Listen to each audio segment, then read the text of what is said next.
अंजना सिंह की एक रात खुल गई है, जिसको सुनकर तो अंजना सिंह के पैरों तले जमीन खिसक जाएंगी।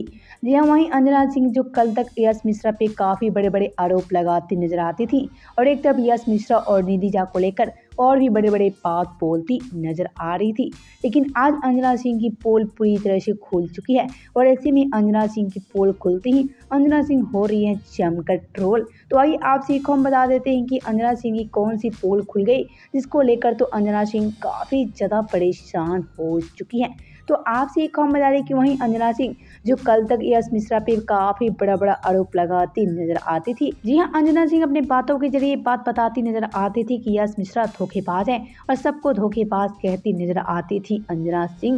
लेकिन आज अंजना सिंह की एक बड़ी पोल खुल गई है। जी हाँ, अंजना सिंह खुद यश मिश्रा से अलग होने का फैसला किया था और अंजना सिंह की आज ये पोल पूरी तरह से खुल गई है। आपसे एक हम बता दें कि अंजना सिंह खुद यश मिश्रा के साथ रहना नहीं चाहती थी, क्योंकि अंजना सिंह को अपनी अकेली लाइफ जीना था और ऐसे में आज खुद अंजना सिंह यश मिश्रा से लड़ाई करके उनसे तलाक कर लिया और तलाक करने के बाद आज अलग हो गई। लेकिन जैसे ही यश मिश्रा निधि झा से शादी किया, उसके पास से तो अंजना सिंह यश मिश्रा पे काफ़ी बड़े बड़े आरोप लगाने लगी और ये भी कहने लगी कि यश मिश्रा अंजना सिंह को धोखा दे रहे थे। तो आपसे भी क्या कहना इस खबर को लेकर हमें नीचे कमेंट बॉक्स में जरूर बताएं।